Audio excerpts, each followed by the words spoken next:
untuk menyatakan berhenti.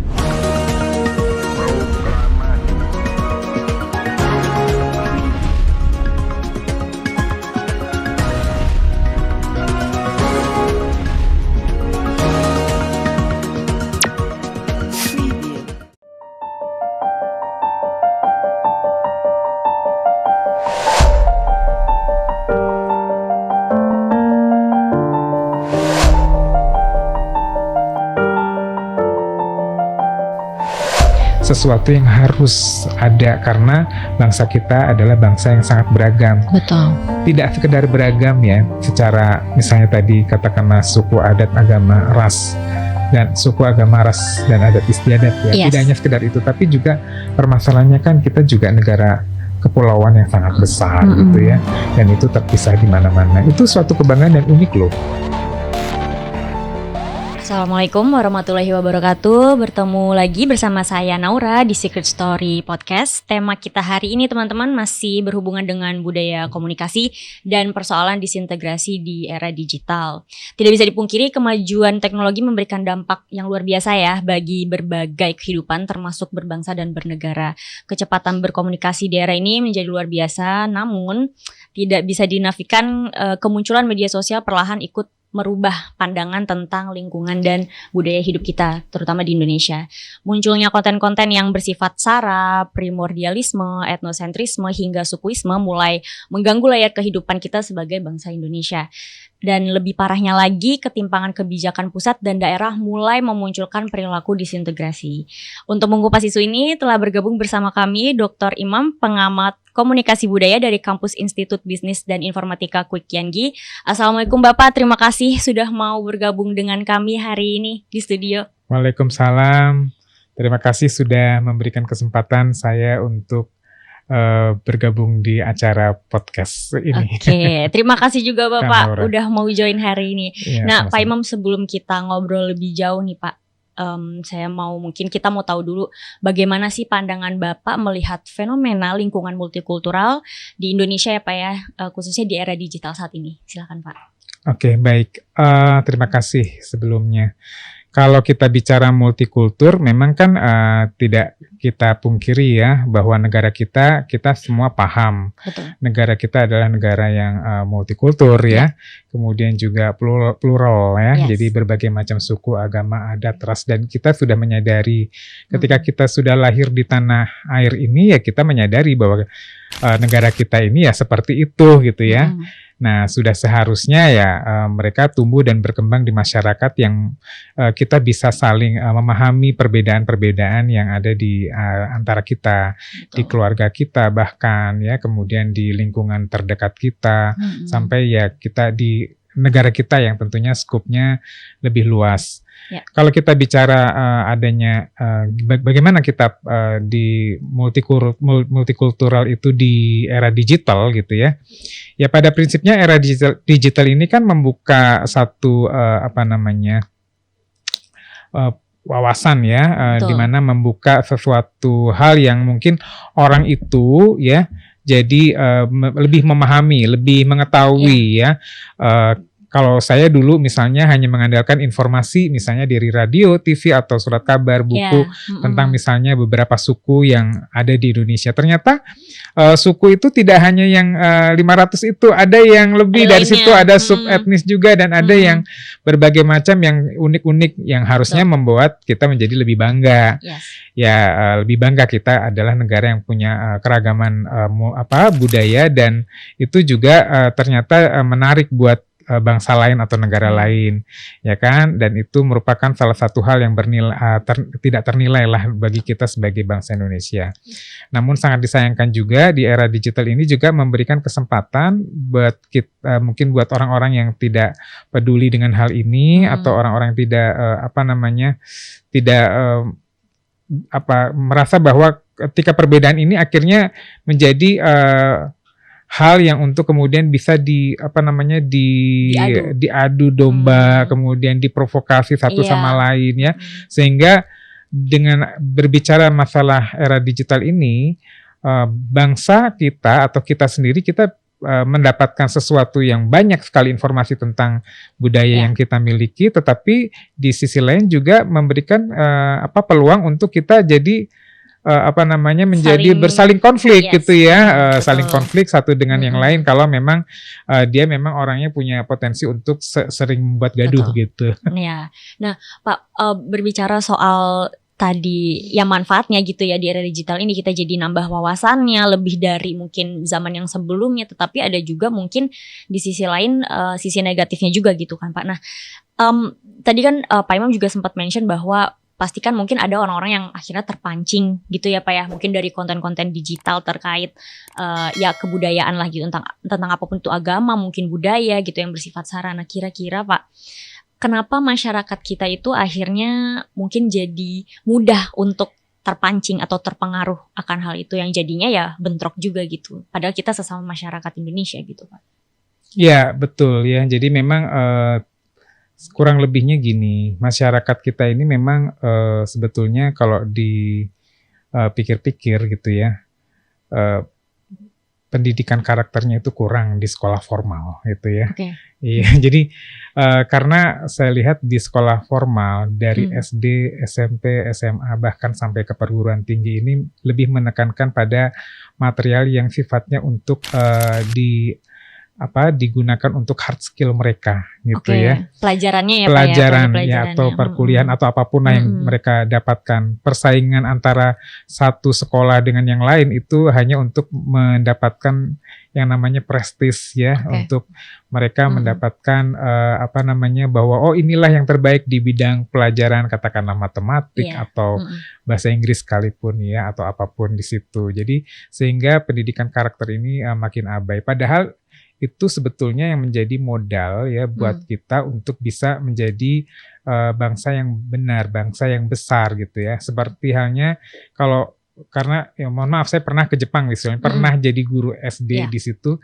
Saya lihat memang di SD sana tuh mata pelajaran itu untuk hal-hal yang mungkin kita sering temui seperti matematik, ilmu pengetahuan alam, ilmu pengetahuan sosial, bahasa itu mungkin tidak terlalu banyak, kecuali bahasa ya, bahasa mereka sendiri malah bagus gitu ya, apalagi mereka kan belajar ada katakanlah hiragana, ada kanji gitu, kanjinya ada berapa ratus ribu gitu ya, tapi yang ditekankan mereka tuh betul-betul karakter, sehingga ketika sudah dewasa itu tertanam gitu ya, dia tahu dan dia akan berpikir panjang ketika dia akan melakukan sesuatu, menuliskan sesuatu atau berbuat sesuatu itu akan ada konsekuensinya.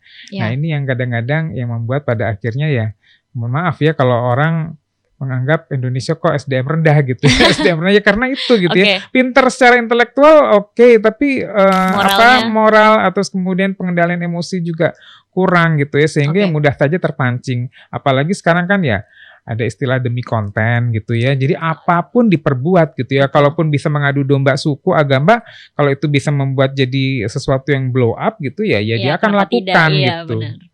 Ya karena memang mungkin saya juga pernah mendengar sih Pak, di beberapa negara itu memang tidak sekeras kita gitu ya, maksudnya di umur SD itu harus bisa pelajaran ini, tetapi yang dibentuk itu karakternya, kepercayaan dirinya gitu, lebih ke soft skillnya seperti itu. Lalu Pak, kalau misalkan kan ada banyak pandangan ya Pak ya tentang keberagaman budaya di Indonesia, bagaimana pandangan Bapak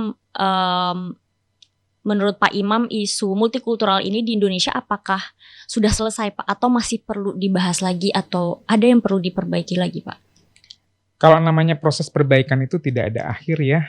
Kalau menurut saya, apalagi sudut pandang saya sebagai seorang pendidik ya dosen, guru itu. Jadi namanya pendidikan itu akan sepanjang masa ya. Cuman masalahnya gini, kita perlu memberikan pemahaman juga buat para pejabat yang berwenang lah ya, misalnya menteri atau kementerian atau pejabat siapapun, guru-guru, pelaku pendidikan, educators, apapun, bahwa pendidikan karakter ini penting, apalagi di negara yang majemuk seperti kita ini ya, Indonesia ini ya. Ya ini bicara pengalaman sebelum kita tadi podcast kan sempat bicara seringan ya bahwa saya ini Gen X ya, gimana lahir di tahun 70-an dan mengalami masa-masa Orde Baru, terlepas dari segala kekurangan yang ada di zaman Orde Baru itu, tapi ya informasi minim, tapi kita ya tidak bisa macam-macam gitu ya, artinya ya kreatif ada, tapi ya betul-betul dipantau gitu ya. Oke. Kita setiap masuk ke setiap masuk ke sekolah dari SD mau masuk ke SMP, kita ada penataran namanya P4 gitu ya, Ya. intisari daripada Pancasila. Kemudian SMP ke SMA kita juga ada penataran P4 45 jam sampai ke perguruan tinggi kira-kira 45 sampai 100 jam. Kemudian beberapa perguruan tinggi menerapkan ada namanya bukan wajib militer ya. Semacam ya kayak gitulah ya, jadi pendidikan bela negara lah, Bela tapi yang negara, betul-betul itu ya. Jadi patriotisme, nasionalisme itu betul-betul ditanamkan betul gitu ya. Nah, terus kemudian juga akhirnya timbul yang namanya rasa kecintaan betul kepada bangsa kita ini beragam gitu ya. Mungkin ada baiknya gitu ya, barangkali bapak-bapak yang ada duduk di kementerian atau di level pendidik yang concern terhadap pendidikan kita ini perlu ada yang namanya satu mata pelajaran tertentu atau apapun lah gitu ya, dimasukkan ke dalam mata pelajaran apapun atau mata kuliah yang namanya pemahaman toleransi dan multikultur gitu ya. Ya ini yang memang bisa sedikit unik. Kemarin-kemarin ada sih, ada wawasan kebangsaan. Tapi kalau wawasan kebangsaan kan umum ya, kita bicara tentang general aja ya Pak. Ketahanan negara, pertahanan negara dan seterusnya. Tapi kalau pendidikan multikultur itu perlu banget gitu ya. Kalau buat saya ya, bagaimana kita harus bisa memahami perbedaan dan bagaimana kita bisa respect with each other gitu ya. Saling menghargai satu sama lain. Dan itu saya alami pada waktu dulu ya, kita nggak pernah, jarang sekali terdengar yang namanya konflik. Saya nggak tahu apakah ada, tapi yang namanya berita itu ada di media juga pasti sudah langsung diredam, sehingga kita menganggap itu tidak ada gitu akhirnya gitu ya. Jadi perbedaan yang ada itu ya tidak akan kemudian menimbulkan sampai gesekan konflik yang begitu membara gitu ya. Ya kita biasa dengan hal seperti itu. Nah justru pada saat kita masuk ke era digital ini, saya nggak tahu setelah berganti-ganti, ya mudah-mudahan saya lihat ini adalah namanya perbaikan pasti ada ya. Tapi ada hal-hal yang boleh dibilang kalau di dalam sudut pandang saya ada kemunduran di sini, yaitu tentang bagaimana orang kok semakin primordial, semakin etnosentrik gitu ya, ketika dia misalnya dengan suku tertentu gitu ya, kemudian dia misalnya merantau ke Jakarta dari mana, terus kemudian dia memegang jabatan apa, dan kemudian dia merasa bangga dengan sukunya, dan itu dulu saya rasa nggak pernah ada gitu ya. Bahkan sampai kemudian ada menyebut bahwa saya udah perantau, saya dulu di sana susah, di sini sukses, saya ini, jadi seperti seolah-olah jadi menunjukkan bahwa suku dia lah yang paling sukses gitu. Itu aneh gitu, padahal kita ya bangsa Indonesia tidak memandang kamu dari Jawa, Sumatera, Sulawesi gitu. Iya, nah tadi berbicara soal etnosentris juga ya Pak ya, menurut amatan kami sejumlah postingan-postingan di media sosial itu kan walau atau meskipun dibuat sehalus mungkin, tapi kan masih terlihat jelas bahwa ada yang mengarah ke primordialisme atau etnosentrisme. Nah bagaimana menurut Pak Imam akan fenomena ini Pak? Ya kembali tadi sebetulnya apa yang saya ceritakan tadi itu ya. Ya apalagi kita menghadapi era di mana segala sesuatu jadi terbuka karena semua orang bisa speak up, semua orang bisa berkomentar gitu ya, tanpa ada filter gitu ya. Seperti hanya kalau dulu kan media massa jelas ada verifikasi informasi sebelum publish atau sebelum disampaikan kepada masyarakat gitu ya. Nah ini yang perlu kehati-hatian. Jangan marah ketika misalnya kita dikatakan bahwa kita netizen yang paling tidak sopan gitu ya, yaitu tidak terpukul gitu ya, bukannya memperbaiki diri tapi menjadi resisten seperti itu ya kan, dikatakan PSBM rendah lah, kemudian tidak ada kita tadi resisten, kemudian marah lah, terpancing emosinya gitu ya, sehingga ya hal-hal yang seperti ini mungkin juga jadi pengamatan dari beberapa negara, termasuk negara-negara yang tergabung di ASEAN misalnya. Ada satu contoh nih misalnya ya, pada waktu itu Timor Leste masih bergabung di Indonesia kan, ada satu kejadian, kalau tidak salah kejadian Santa Cruz atau apa, nanti bisa dilihat ya, dicek lagi gitu ya. Sampai kemudian itu tayangan tentara Indonesia di sana itu sampai dicuplik, ada videonya masuk dan akhirnya dimuat ditayangkan di RTM-nya Malaysia gitu ya. Di saat itu Presiden Soeharto mengatakan sesuatu yang kemudian sifatnya bukan mengancam sih sebetulnya, memberikan ultimatum ya. Sampai kemudian Timbalan Menteri Penerangannya itu datang ke Indonesia untuk minta maaf gitu ya. Sampai mungkin saya masih ingat sekali TV itu sampai salaman sampai menunduk-nunduk gitu ya, mau hampir mencium Iya. tangan gitu ya. Iya. Bayangkan sekarang kita sepertinya di mata mereka tuh kayak nggak ada harganya gitu ya. Nah itu yang baru di sebatas di ASEAN gitu ya. Padahal kita negara yang jauh lebih besar secara geografis, jauh lebih banyak etnisnya, jauh lebih indah bahkan ya negaranya gitu ya. Nah ini yang harusnya teman-teman yang Gen Z milenial ini coba dong belajar lagi sejarah, bukan untuk mendengarkan satu dongeng, tapi memetik pelajaran. Ada hal-hal yang dulu pernah kita banggakan loh, kenapa kita tidak lagi banggakan di masa digital ini gitu. Betul. Daripada pencet-pencet sana pencet sini medsos tapi mengomentari hal-hal yang nggak karu-karuan gitu ya. Membuang-buang waktu untuk misalnya baca tentang masalah ijazah palsu, buat apa gitu ya. Hal-hal yang ada yang lebih penting gitu ya. Bagaimana kita bisa membangun kebanggaan dan juga pride kita sebagai bangsa Indonesia dengan keberagaman yang kita miliki. Nah, iya Pak, berarti kalau misalnya memang seperti itu, sejauh mana menurut Pak Imam hari ini media sosial itu menjadi agent dari perubahan budaya itu sendiri dan akhirnya mungkin mampu menciptakan disintegrasi budaya di Indonesia? Ya, sebetulnya kalau bicara media sosial itu sesuatu yang inevitable ya, tidak bisa kita hindari ya kan. Betul. Tapi gini loh, cobalah kita bisa sensitif, kita bisa lebih peka. Ini terutama pesan-pesan buat yang Gen Z ya. Buat Gen Z ya. Ya kita juga ya, introspeksi buat kita juga yang Gen X gitu ya, bahkan baby boomer sekalipun yang mendengar podcast ini gitu ya. Kita kan pernah ngalamin mengalami hal-hal yang dimana kita bangga dulu pernah menjadi negara yang mendapatkan penghargaan dari UNESCO apa UNICEF saya lupa gitu ya, apa FAO kalau nggak salah ya, negara yang swasembada negara berkembang yang punya swasembada pangan gitu ya kan, dan kita nggak pernah yang namanya kalah jadi juara keberapa di SEA Games gitu ya, katakanlah masih di ASEAN gitu ya, juara 1 terus gitu. Betul. Ya. Nah itu apa sih yang membuat pada akhirnya negara kita itu begitu disegani dan ditakuti lah ya, dan juga membuat kita pada waktu itu sangat bangga sekali dengan negara kita, negara Indonesia gitu ya. Nah dengan adanya media sosial ini kan sebetulnya satu peluang kalau buat saya ya, untuk kemudian ayo dong kita iniin lagi gitu ya, kita blow up lagi lah. Betul. Kita ceritakan sesuatu yang positif ya kan, kita bisa sampaikan sesuatu yang pada akhirnya memberikan resonans gitu ya kepada negara-negara yang ada di sekitar kita, sehingga mereka juga tidak lagi main-main lah ke negara kita dalam tanda kutip gitu ya, nggak meremehkan betul never look down lah gitu ya. Ya, jadi artinya kita bangsa setara, tunjukkan bahwa kita punya kepribadian, punya karakter yang menjadi teladan buat sesama lah minimal di dalam negeri kita gitu ya, dengan tidak melakukan provokasi, tapi bagaimana memanfaatkan media sosial ini dengan bijak, apapun itu media sosialnya, tapi coba tunjukkan bahwa kita bangga dengan negara Indonesia yang tidak hanya sekedar aku Pancasila, kemarin itu ada jargon gitu ya, tidak hanya sekedar itu gitu, tapi paham gitu ya. Betul. Coba kita nggak ada salahnya kok kita memahami lagi, mempelajari lagi 36 butir Pancasila yang diwujudkan di P4, apa salahnya gitu ya, kan itu nggak jelek, jangan hanya karena produk Orde Baru terus udah gitu enggak gitu ya, enggak juga gitu ya, coba aja gitu ya.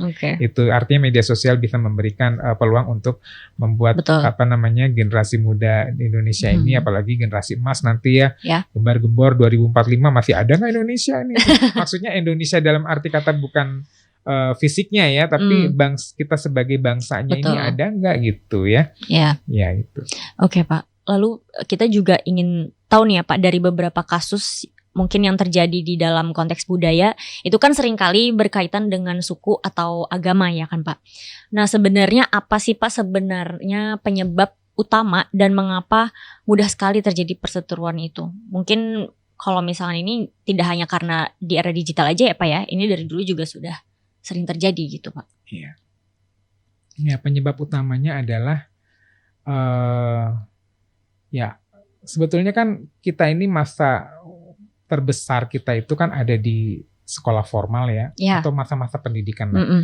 Kita lahir misalnya katakanlah usia 0 sampai 6 ada di pendidikan di lingkungan keluarga gitu ya. Terus umur 6 atau 7 tahun sampai umur 20 21 tahun kita sampai sarjana, atau 17 tahun atau 18 tahun di SMA. Artinya kan ketika kita bicara generasi muda ini, porsi waktu kita itu ada di proses pendidikan. Betul, Nah, iya. sebetulnya kalau saya dari sudut pandang saya ya mungkin dari situ mungkin kita coba cari, kita gali gitu ya. Ada sesuatu nggak sih yang pada akhirnya kok membuat kok generasi muda ini kok mudah sekali terpicu untuk konflik, tawuran gitu ya, maki-maki ya kan, ujaran kebencian ya, kabar-kabar kebencian di internet di mana. Kenapa kok tidak menimbulkan yang positif? Ya itu tadi misalnya ya orang ya akhirnya buat apa? Yang penting saya demi konten gitu ya, saya lagi-lagi demi konten. Gitu ya. Apapun yang bisa saya lakukan ya saya lakukan gitu ya. Seperti berita terakhir kemarin tuh ada anak muda yang mempertontonkan misalnya di mana yang lebih cepat BMW atau bus gitu. Apa gitu ya? Apa sih manfaatnya gitu ya? Nggak ada manfaatnya. Untuk konten, Pak. Gitu ya. Nah ini ya mungkin ada sesuatu yang something wrong itu misalnya di dalam proses pendidikan kita. Ya itulah kadang-kadang kita terlalu mengutamakan sesuatu yang mainstream di mata pelajaran kita, tapi kita melupakan pendidikan karakter itu dan juga pemahaman tentang multikultural dan pluralisme itu gitu ya. Betul. Nah itu padahal walaupun kelihatannya remeh-temeh, bisa belajar sendiri. Ada juga yang mengatakan seperti bukan masalah belajar sendiri atau tidak, tapi kan beda. Ketika kita belajar di pendidikan formal itu kan terarah. Lingkungannya gitu ya. kan lingkungan itu mendukung, Pak. Betul. That's right. Gitu maksud saya gitu. Dan kita kan belajar bersama gitu. Itu akan berbeda outputnya ketika kita belajar sendiri atas kemauan sendiri. Ya memang bagus. Bukan berarti nggak bagus sih. Tapi kan kalau dilakukan secara komunal itu akan lebih baik dan lebih terarah. Makanya kalau kemudian masalah bicara kontroversi misalnya yang dilakukan oleh KDM tentang pendidikan buat anak-anak nakal yang harus masuk barat militer gitu ya, saya sih rasa itu sangat bagus sekali karena saya dulu juga pernah mengalami hal itu juga kan nggak lama itu ya. Ya tapi memang ada juga yang tidak bersepakat tentang hal itu ya karena ya kalau perlu ada itu pendidikan itu. Di Singapura semua laki-laki wajib militer. Di Korea Selatan apalagi yang Anda memuja Korea Selatan misalnya ya, tapi Anda tahu nggak mereka juga kerja kerasnya seperti apa gitu ya anak mudanya ya, walaupun nari-nari tetap aja mereka wajib militernya. Kenapa kamu nggak niru itunya wajib militernya malah nggak mau? Nah kan aneh kan. Nah ini kita ini jadi generasi muda yang aneh gitu.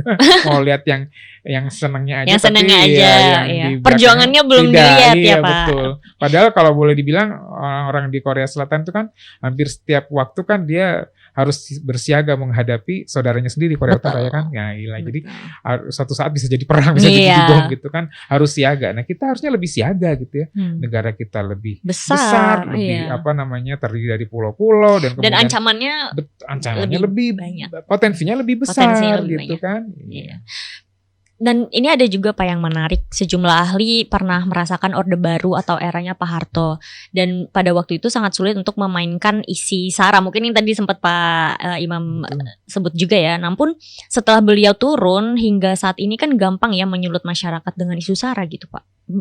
Berarti seperti itu ya Pak ya di lapangan? Iya. Sebetulnya kalau bicara masalah Orde Baru, saya juga pada waktu itu mungkin juga dengan Mas Safri juga dengan yang teman-teman yang kelahiran 70-an mungkin juga termasuk mahasiswa yang sangat berkeberatan dan sangat ingin sekali menumbangkan Orde Baru. Ya kan karena sudah terlalu lama gitu. Betul. Ya. Dan tidak bagus lah gitu ya. Jadi kita berdemo pada waktu itu gitu ya. Cuma ya mungkin message atau pesannya adalah pada saat itu ya hanya pada saat itu saja kepemimpinan yang sangat terlalu lama dan banyaklah yang dulu istilahnya korupsi, kolusi dan nepotisme itu KKN itu ya. Bukan KKN Ponari bukan ya. Beda dong Pak. Beda. Kalau sekarang kan banyak kan kenapa Ponari gitu. bukan itu ya.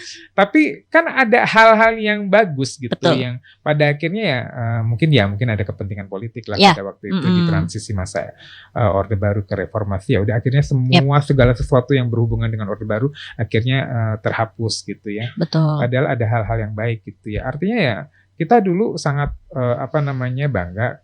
Kita dulu bangsa yang sangat disegani. Saya merasa bahwa kebanggaan sebagai bangsa Indonesia pada masa itu gitu ya sangat tinggi gitu ya. Yaitu karena malah justru keragaman itu membuat kita jadi bangga gitu. Iya. Tapi Pak berarti kalau dari Pak Imam sendiri dengan mungkin masyarakat itu gampang tersulut, gampang terpengaruh, apakah hal ini menandakan bahwa masyarakat Indonesia itu belum bijak dalam menghadapi hal seperti itu, Pak? Bukan begitu ya. Jadi gini, ya itu tadi ya, artinya kita melihat dari proses psikologis individu itu kenapa gampang tersulut, ya kan? Oke. Misalnya, ya kan? Kenapa ada orang yang gampang emosi? Kenapa dia tidak bisa mengendalikan emosi? Ya, itu kenapa? Kalau saya tanya balik, misalnya ke Mbak Naura, ya kan? Artinya mungkin asupan dari sisi kognitifnya itu juga kurang, gitu. Betul. Ya. Kognitif dengan afektif itu nyambung, Mbak. Jadi pengetahuan dan ini aspek pengetahuan dan aspek perasaan itu sebetulnya sesuatu yang berkaitan gitu. Betul. Ya. Ketika kita memiliki pendidikan yang tinggi dan kita paham kenapa kita harus belajar dengan baik gitu ya, sekolah setinggi mungkin barangkali walaupun memang tidak jaminan, tapi artinya dia memahami bagaimana dia harus menjadi seseorang yang harus terus belajar long life education sampai liang lahat, dia juga pasti akan mengontrol perilakunya, ya kan? Betul. Karena dia akan berpikir ketika dia melakukan sesuatu, dia tahu akan konsekuensinya seperti apa, gitu. Makanya itulah pentingnya itu pendidikan. Betul. Pentingnya kita terus belajar terus sampai ya kalau perlu sampai sampai liang lahat saya tadi bilangnya sampai meninggal gitu loh. Ya dengan seperti itu kan dia akan berpikir, oh iya ya kalau saya akan melakukan tawuran nanti konsekuensinya apa? Saya akan melakukan ini, saya mencet ini di sosial media seperti ini nanti konsekuensinya apa? Dia akan berpikir. Bisa itu melihat ke depan. Buah dari pendidikan. Ada juga Pak satu fenomena yang saat ini juga muncul, ada eksklusivisme budaya. Nah, bagaimana hal ini bisa muncul dan mulai melingkupi di elit kita, Pak? Ya itu tadi, ya artinya kembali lagi ke kenapa kita jadi eksklusif gitu ya. Ya kan orang itu melakukan perilaku itu kan pasti berdasarkan adanya pengetahuan yang dia terima, ya kan? Betul. Nah saat ini kan kalau kita bicara media digital, pengetahuan itu sangat berbagai macam sumber ya, dari berbagai macam sumber ya. Terus kemudian ya tadi karena kebanggaan sebagai sebuah nation itu tidak dibangun, ya sudah dibangun aja per komunitas dia gitu ya. Ya geng motor, ya udah eksklusif lah geng motor. Oh saya suku ini, ya udahlah kita suku ini gitu ya. Kita ini penggemar food apa ini ya makanannya, ya udah. Ya karena memang dari awalnya tidak dibangun yang namanya kebersamaan, kebanggaan sebagai sebuah nation, sebagai sebuah bangsa. Betul, gitu ya. jadi dibangun kesatuannya. Nah, jadi kalau eksklusifisme itu akan turun. Jadi hipotesis saya gitu ya, saya nggak mengatakan teori gitu, saya bukan expert, saya bukan pakar, apalagi pakar telematika bukan. Jadi ya itu hipotesis saya begitu kebanggaan secara sosiokultur itu tidak dibangun, maka kebanggaan secara psikokultur itu akan makin meninggi gitu ya. Betul. Makin kita bangun kebanggaan secara makro, kita kebanggaan secara mikro atau individualistik itu akan makin turun gitu. Iya betul, karena itu memang hipotesis. Sekarang banyak sekali sih Pak yang akhirnya berkelompok-kelompok sendiri entah apapun itu jadinya eksklusif gitu ya, enggak hanya suku atau agama ya Pak. Apapun, geng motor, geng atau makan, berdasarkan passion, interest juga akhirnya terbentuk sendiri. Ada geng misalnya hanya untuk beli tas dengan merek tertentu gitu. Ada ya? Ada gitu ya. Ada ya. Saya juga heran. Ternyata dulu nggak ada. Maksudnya ya ada tapi mungkin nggak terlalu banyak. Ya nggak terbuka. Buat apa juga gitu. Betul.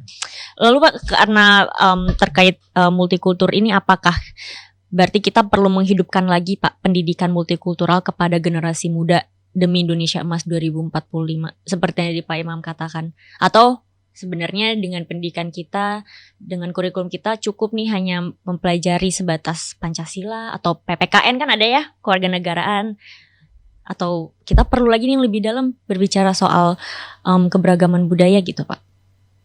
Ya itu pertanyaan yang retorik sebetulnya ya. Bisa dijawabkan. Harus, bukan lagi tawar-menawar, tidak ada tawar-menawar, itu harus ya. Kalau kita mau bangsa kita masih tetap ada, Indonesia tetap diakui sebagai sebuah bangsa yang memiliki dignity ya kan. Apalagi nanti 100 tahun Indonesia merdeka. Sekarang aja udah 80 tahun Indonesia merdeka kan masih begini. Atau malah saya rasa ada kemerosotan moral, dekandensi moral ya kan. Ya orang itu rapuh gitu ya, boleh dibilang rapuh gitu ya. Ya solusinya adalah ya pendidikan karakter, pendidikan multikultur itu penting. Pendidikan karakter penting, jelas ya. Tapi multikultur adalah sesuatu yang unik, sesuatu yang harus ada karena bangsa kita adalah bangsa yang sangat beragam. Betul. tidak sekedar beragam ya, secara misalnya tadi katakanlah suku, adat, agama, ras dan suku, agama, ras dan adat istiadat ya. Yes. Tidak hanya sekedar itu, tapi juga permasalahannya kan kita juga negara kepulauan yang sangat besar gitu ya, dan itu terpisah di mana-mana. Itu suatu kebanggaan dan unik loh. Iya. Ada negara kepulauan tapi tidak besar, Filipina misalnya. Jaraknya dekat-dekat, pulau satu kan yang lain Jepang, Inggris gitu ya. Iya. Tapi bagaimana dengan Indonesia yang begitu besar dan itu terpisahnya lautnya nggak cuma berapa belas kilo, tapi berpuluh bahkan beratus kilo gitu ya. Nah, untuk menyatukan hal ini dulu para para pendiri bangsa kita kan susah payah untuk melakukan itu, dan kewajiban kita untuk maintain itu kan. Iya. Kalau dengan cara apa maintain atau memeliharanya Memelihara. ya mau tidak mau ya dengan kebanggaan kita, dengan pendidikan yang kita harus terapkan bahwa kita harus bangga sebagai satu bangsa, sebagaimana yang sudah dilakukan oleh para pendiri kita dulu dengan adanya kebangkitan nasional, dengan adanya Sumpah Pemuda gitu kan. Nah, terus bagaimana kita bisa melakukan hal yang sama? Apakah kita perlu misalnya kita lakukan Sumpah Pemuda lagi gitu ya, jilid 2 misalnya untuk demi keutuhan bangsa kita di Part 2045 2 ya, Pak ya. Part 2 ya kan? Jangan hanya masalah Part 2 di drakor doang gitu ya. Ayo dong Part 2-nya bangsa kita bagaimana gitu kan? Oke. Nah, Pak Imam, kan hari ini juga banyak yang menyatakan globalisasi itu merupakan salah satu ancaman yang nyata. Apalagi terkait cara pandang suatu bangsa. Adanya bibit-bibit disintegrasi bisa muncul dari globalisasi juga, Pak. Ini gimana kalau menurut ya bisa, globalisasi itu kan sesuatu yang tadi saya bilang inevitable ya, tidak terhindarkan lah ya. Ya cuma masalahnya sekarang gitu, menghadapi globalisasi ini seperti apa? Silahkan Anda mau menjadi expert dalam berbahasa asing, bahasa Inggris atau bahasa Mandarin atau bahasa Korea, atau mau jadi orang yang ya itu malah bagus, malah harusnya begitu ya kan. Tapi ya harus diingat bahwa keberadaan kita sebagai individu ini harus memiliki manfaat buat bangsa kita terutama gitu ya. Kita sebagai orang Indonesia, apakah nanti kita menjadi seorang diaspora gitu ya, ataukah misalnya tetap kita ada di Indonesia gitu ya, tetap harus bagaimana kita bisa memuliakan bangsa kita sendiri di era globalisasi. Jadi tetap berperilaku sebagai act locally gitu ya, act local, think global gitu ya. Jadi globalisasi itu dianggap ada sesuatu peluang, sesuatu ancaman tapi peluang juga gitu loh. Jangan kemudian hanya menganggap itu ancaman saja, ya enggak juga gitu ya. Betul, jadi kita berpikir global ya artinya kita menjadi orang yang bisa fleksibel dan kita punya value ya di mata orang. Kita tidak hanya misalnya nanti dengan hashtag kabur aja dulu. Misalnya lulusan sarjana di sana hanya misalnya katakanlah, mohon maaf bukan menghina atau merendahkan, tidak, misalnya tenaga tidak formal misalnya tukang sapu atau plumber atau tukang las misalnya seperti itu ya. Kan ada tuh seorang artis yang ke sana ke Kanada pindah jadi tukang las tuh. Ya nggak apa-apa juga itu pilihan ya, tapi akan lebih baik dan lebih bermartabat ketika kita misalnya di sana juga sebagai expat juga gitu kan ya. Nah, jadi act globalnya itu seperti itu. Itu kan peluang sebetulnya ya, nggak sekedar ancaman ya. Betul. Oke, Pak. Lalu kita juga ingin tahu ya, Pak, apa sih tantangan terbesar yang akan dihadapi oleh Indonesia terkait keutuhan NKRI di masa depan ya? Apakah ancaman itu datang dari aksi militer atau justru yang non militer, Pak? Justru yang kedua, non militer. Non militer. Ya. Kenapa kalau begitu, Pak? Misalnya berbicara militer ya ada lah, pasti ada gitu ya. Tapi kan kita tahu semakin represif dalam bentuk secara fisik itu kita juga resistennya semakin tinggi ya. Itu udah pasti. Nah, tapi kalau misalnya yang sifatnya non militer gitu ya, yang tadi disebutkan itu justru yang halus, sifatnya smooth ya. Ya misalnya katakanlah anak-anak muda generasi kita ini kan gandrung pada budaya lain nggak masalah, tapi juga jangan terlalu fatalis atau fanatik gitu ya. Gitu. Misalnya dengan adanya K-pop nggak ada masalah kok dengan K-pop, tapi ya yang sewajarnya gitu ya, tidak yang sampai keterlaluan ya. Ya coba imbangi dengan coba dong kita jalan-jalan di tempat kita gitu ya, adakah hal-hal yang mungkin menarik dan bisa jadi budaya kita lebih menarik gitu ya, seninya, adat istiadatnya, dan itu juga dikagumi oleh bangsa lain. Cuma kan mungkin kurang publik publisitasnya kurang gitu kan. Iya. Kalau hanya kita bandingkan misalnya dengan budaya J-pop atau K-pop atau Western gitu kan, malah saya rasa kita itu lebih, kalau misalnya kita mau mengangkat budaya, mengeksplor budaya kita lebih mendunia gitu ya, itu akan lebih gitu. Kalau buat saya ya itu sifatnya jadi kita bisa mengcounter segala hal yang sifatnya tadi ancaman yang sifatnya smooth tadi ya kan.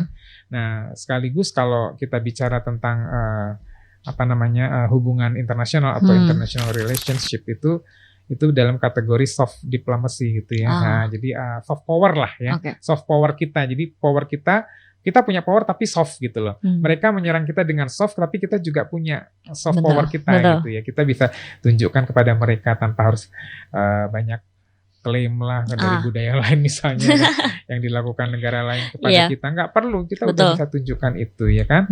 Nah, kita cinta budaya negara orang boleh, tapi proporsional itu aja. Jangan sampai kemudian datang artis kemana terus pingsan sampai di bandara.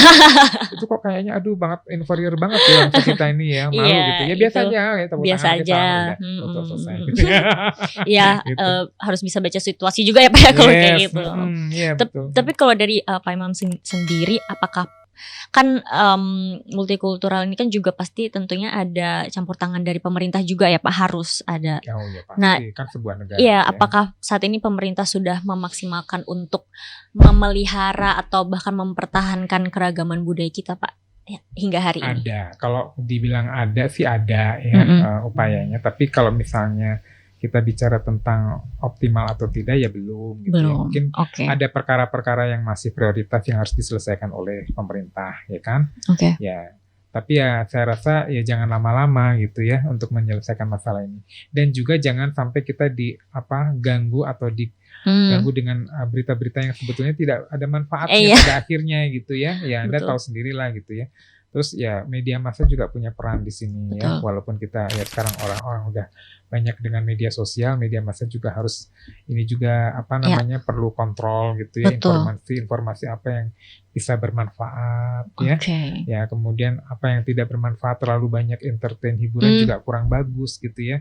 Tayangan-tayangan ya bolehlah ada edutainment, itu akan lebih menarik mungkin barangkali. Dan saya rasa pemerintah harus ya setelah membuat skala prioritas, ada prioritas juga untuk memperhatikan tentang pendidikan karakter dan juga multikultur yang harus dipahami dan juga diperoleh oleh generasi muda terutama.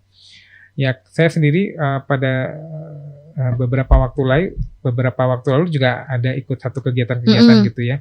Coba kita bersama mahasiswa itu datang ke museum gitu ya. Jangan melihat museum itu sesuatu yang menjemukan gitu ya, yang ngebosenin. Iya, masalahnya museumnya gitu juga ya.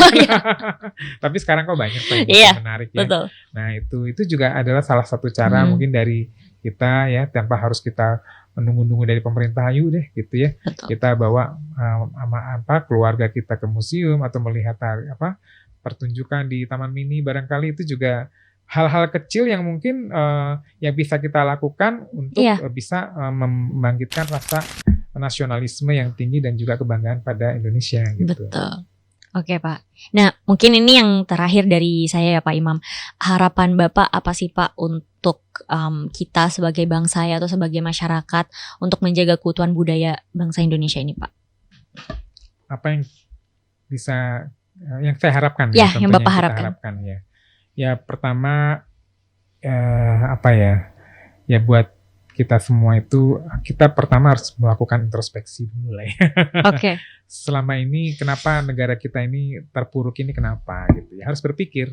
Karena tidak mungkin ada jalan keluar kalau kita tidak melakukan proses pemikiran dan juga introspeksi diri ya kan. Ya barangkali apakah ada yang salah dalam perjalanan kita selama ini, dalam misalnya kita mungkin terlalu banyak katakanlah melakukan hal-hal yang tidak bermanfaat, misalnya flexing atau apa gitu ya. Coba kita balik gitu loh. Flexing adalah sesuatu yang tidak yang kampungan gitu, norak gitu ya. Daripada misalnya kita mengatakan bahwa flexing itu adalah sesuatu kebanggaan dan memberikan kepuasan yang sebetulnya kan enggak nggak lama gitu ya. Itu pertama introspeksi, kedua Betul. ya ketika kita harus berpikir ya konsekuensi apa yang akan kita dapatkan ketika kita melakukan sesuatu ya. Nah, dan tetap harus selalu bersemangat ya untuk tetap menjaga suatu situasi itu tetap kondusif ya. Oke.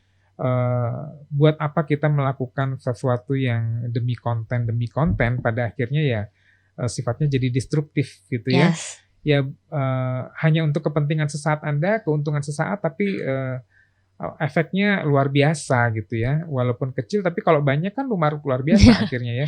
Iya, Ya betul cobalah Pak. kita berpikir dengan adanya media sosial itu, media digital apapun ya, terpikir nggak kita untuk kemudian memikirkan sesuatu konten yang bisa membuat bangsa kita itu bangga gitu loh ya. Oke. Nah misalnya apa, mungkin ada di masa lalu atau sekarang ini gitu ya, satu momen yang membuat kita bangga. Mungkin dulu ada punya prestasi apa, entah di olahraga atau seni gitu ya, kita hadirkan kembali di sekarang gitu ya, di Iya. media digital sekarang, bahwa kita bangsa kita pernah besar loh, pernah berjaya loh, sehingga oh iya ya kembali timbul yang namanya pride di Betul. kalangan generasi muda. Nah, apa salahnya gitu kalau kita membuat lagi sesuatu yang bisa membanggakan bangsa kita gitu ya. Betul.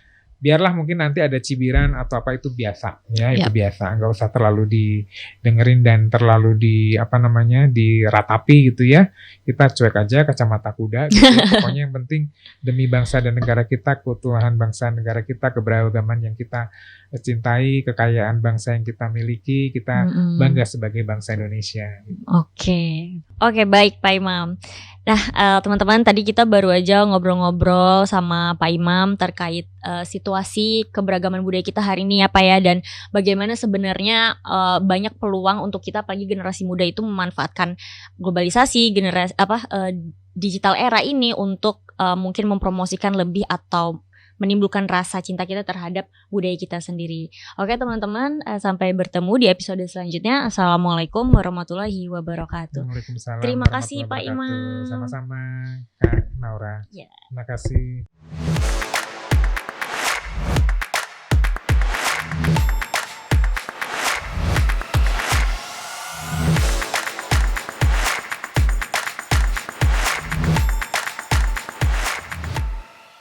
Untuk menyatakan berhenti.